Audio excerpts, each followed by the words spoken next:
Hey guys, today's lesson is on finding the total amount. We're going to be talking about all different kind of money questions, from finding the tax, the tips, commission, discounts, and sales, and you're going to be figuring out how much the total cost is going to be when those things are applied. We're first going to look at adding tax.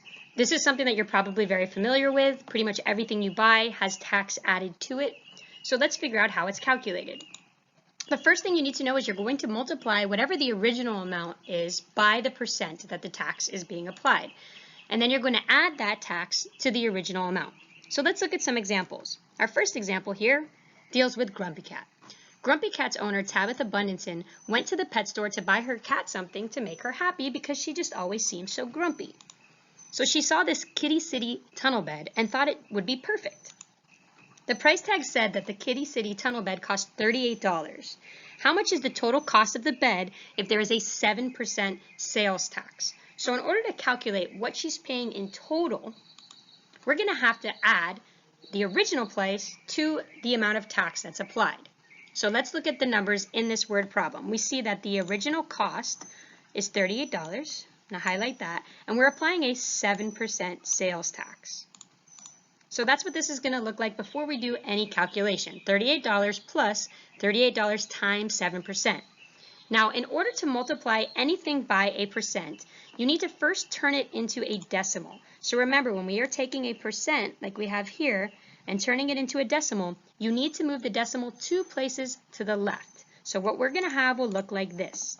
$38 plus $38 multiplied by 0.07, or when you're multiplying it by 7/100ths. I'm okay if you use a calculator, or you could just multiply it out. Just remember to be careful where you place the decimal when you're done multiplying. So if you multiply this out, you're going to see that we now have $38 plus $2.66.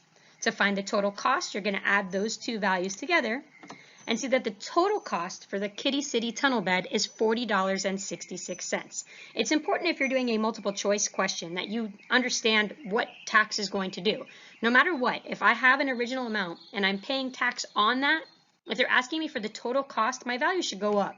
So I know that if the value was lower than $38, that could not be the right answer. So the answer to this problem would be $40.66. Let's look at another example here. We're going to do the same thing. We're going to multiply the original amount by the percent and then add the tax to the original amount. Mrs. Redpen went on a road trip to Georgia. She stopped at Chick-fil-A for lunch. She ordered a chicken sandwich meal, and the menu said the price was $5.95. But in Georgia, the sales tax is 4%. You're always going to be given, in these questions, you're always going to be given that percent. So let's look and highlight what we're looking at. So the menu said the price was $5.95 and the tax was 4%. The question I'm asking for you is first I'm asking you, how much tax did Mrs. Redpan have to pay? In order to solve that, you need to multiply the original amount by the percent. Remember, you cannot multiply by the percent as it's shown there. We have to turn that percent into a decimal, and it's going to look like this. $5.95 multiplied by 4/100ths, or 0.04. When you multiply that out, you're going to see something a little different. We ended up with 0.238, or 0 and 238 thousandths. That's not something that looks familiar to us with money. So we need to round this to the nearest hundredth. Remember, to do that, we're going to look at this value here, which is the 8, and decide if that's going to make this 3 round up to a 4 or stay a 3. And in this case, because that 8 is a 5 or bigger, our number for our tax is going to round to 24 cents. And this is what they do in the real world. They will round up your tax amount. So now the second question is, what was the total cost of her meal? So remember, to find the total cost, you're going to take the original amount and add the tax to it. So our $5.95 plus our 24 cents is going to give us a total value of $6.19. Again, remember, if we're adding tax to something, that value is going to increase. Now here's something else to look at. If we want to add the original amount and the tax, what we're doing is a two-step process. We took that original $5.95 and then we added the tax to it.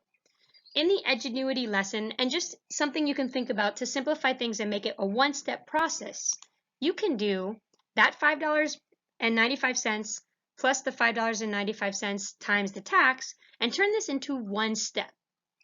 This may look a little confusing, but so that you understand, what you're really doing is multiplying $5.95 times 104%. That 104% can be turned into 1.04. And this step here, which I'm going to highlight for you, you can do the entire calculation in one step. Now, if this is confusing to you and you want to stick with the original method, that's fine, but you need to understand that it can be done this way, and you're still going to end up with the same answer. Now, we have here $6,188,000, so we need to round that to the right cost, which would be $6.19, which is the same value we saw on the previous slide. The purpose of this slide is just to show you that you can do it all in one step. Rather than having to add at the end, you can add everything together and do it in one step. Here's another type of problem that involves finding the total amount. When you go to a restaurant or you go somewhere where you're going to tip someone, they call that gratuity. It's just a fancy way for saying tip. And that's something you're going to add on to the original cost of whatever it is you're buying. So here we have the Powerpuff Girls, and they went to eat at Red Robin. Yum! So they ordered all kinds of stuff. They got these gourmet burgers and they each got a shake. Their total bill came to $36. Now their server was great. Their waiter was really good, so they wanted to give a good tip. And a good tip is normally somewhere between 18 and 20%. They decided to give that whole 20%. So I want to know, how do we calculate what that tip is? So to find the tip, we're going to multiply the original amount times the percent of the tip. So in this case, we have that $36, and we're going to multiply it by 20%. Remember, you cannot multiply by a percent. You have to turn that into a decimal. So you have $36 times 0.20, or you could just do by 0.2. Again, I'm okay if you do that in your calculator. And you're going to see that gives you $7.20. Now, to find the total bill that the Powerpuff Girls spent at Red Robin, you're going to add the original amount to the tip. So $36 plus $7.20 would show you that they spent $43.20 at Red Robin. Now, let's say we want to do this in another way. You're just calculating the tip, and you may have noticed sometimes your parents or whoever you're with when you're eating, they can do this mentally, and they're not even using a calculator. So let's look at a little shortcut to maybe do this. So something that you can think about, to find 10% of any number, all you need to do is move the decimal point one time to the left. So our total bill that the Powerpuff Girls had before the tip was $36. So if we want to find 20% of $36 mentally, we need to take that 20% and split it into 10% twice, because 10 plus 10 is 20. So what we're really doing is finding 10% of $36 two times. And all you need to do to solve what that is we're just going to take that decimal point, which you see here, and move it one time to the left. So that's going to turn that $36 into $3.60. And if you did that twice, you're going to see that in order to calculate how much the tip of 20% would be on $36, it's still going to be $7.20.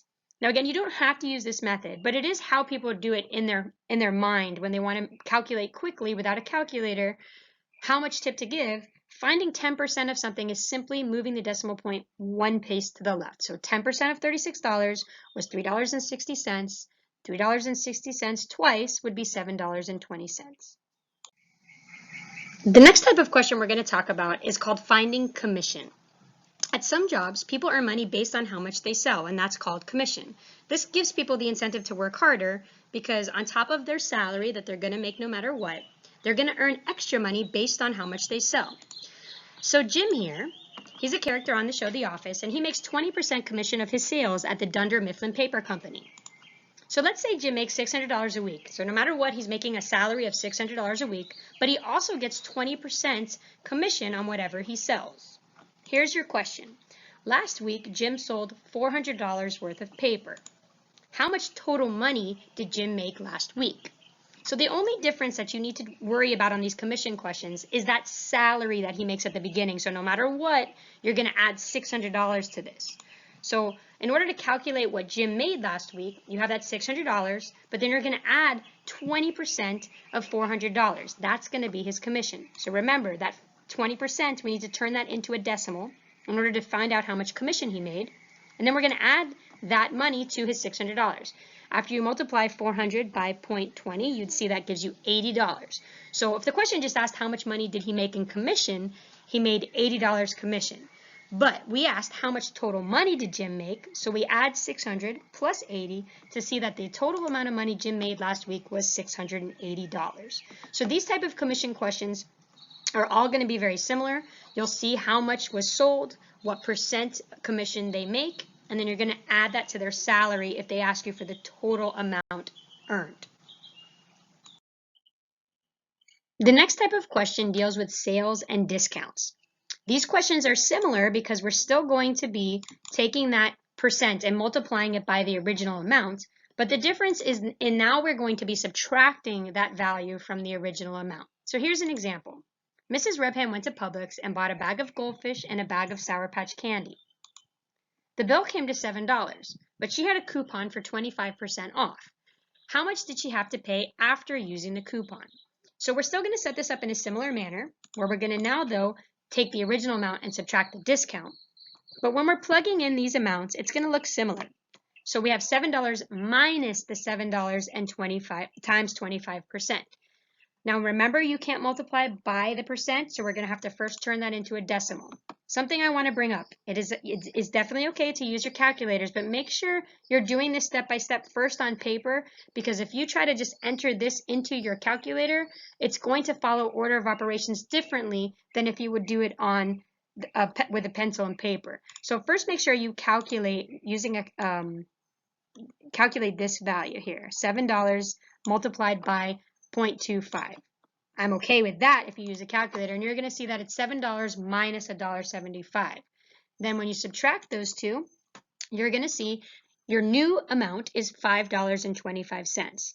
Remember that if something is on sale or something is discounted, that your answer, so this $5.25, should definitely be less than what we started with, which was $7. If it ended up being more, that's not a sale, that's not a discount, so you did something wrong. So that's something to make sure to see if your answer is reasonable. Your new cost should be less than what you started with. Here's another example. Jake Paul went to McDonald's and ordered a Big Mac meal and 2 apple pies. McDonald's gives Jake Paul a 30% discount because he talks about them on his YouTube channel. So the bill came to $8.50. My question to you is, what would the total cost be after his 30% discount? Now I'm going to show you 2 ways to do this. The way we did it on the previous slide, you're going to take the original amount and subtract the discount. So it would look like this, $8.50 minus 30% times that $8.50. But you could also take the original amount and multiply it by the percent paid. What does that mean? Well, if he's getting 30% off, because percents always come out of 100, that means he's paying 70%. So to find out how much he paid, you could also multiply $8.50 times 70%. Don't have to do it this way, but I'm just going to show you there is more than one way to do these type of problems. So with the first method that I showed you, you're going to remember to turn that 30% into a decimal. 850 minus $8.50 times the 0.30. That's going to give you this expression here, $8.50 minus $2.55, to see that his cost would come to $5.95. But if you look at the other side here, and what we created in our second method, it's only one step. $8.50 multiplied by 70% will also give you that $5.95. So it's kind of a shortcut, but you need to be able to do these both ways, because there's different ways that the questions are going to be worded. But anytime you have a discount or a sale price, you can also solve it with this second method that I just showed you, where you're taking the original amount and multiplying it by the percent that you are going to pay. So for example, a 40% discount means you're paying 60%. A 50% discount means you're paying 50%, and so on, because you're just going to subtract that number from 100. All right, so with all the percent problems, a few things to keep in mind. You should always be turning the percent into a decimal before you multiply. And then you're going to either add or subtract based on the question you're seeing. If we're talking about tax, tip, or commission, you're going to add that number to the original amount. And if you're talking about a discount or a sale, you're going to subtract. All right, as always, if you have any questions, please feel free to message me. I tried to squeeze as many themes in here as I could from your guys' suggestions. Have a great day.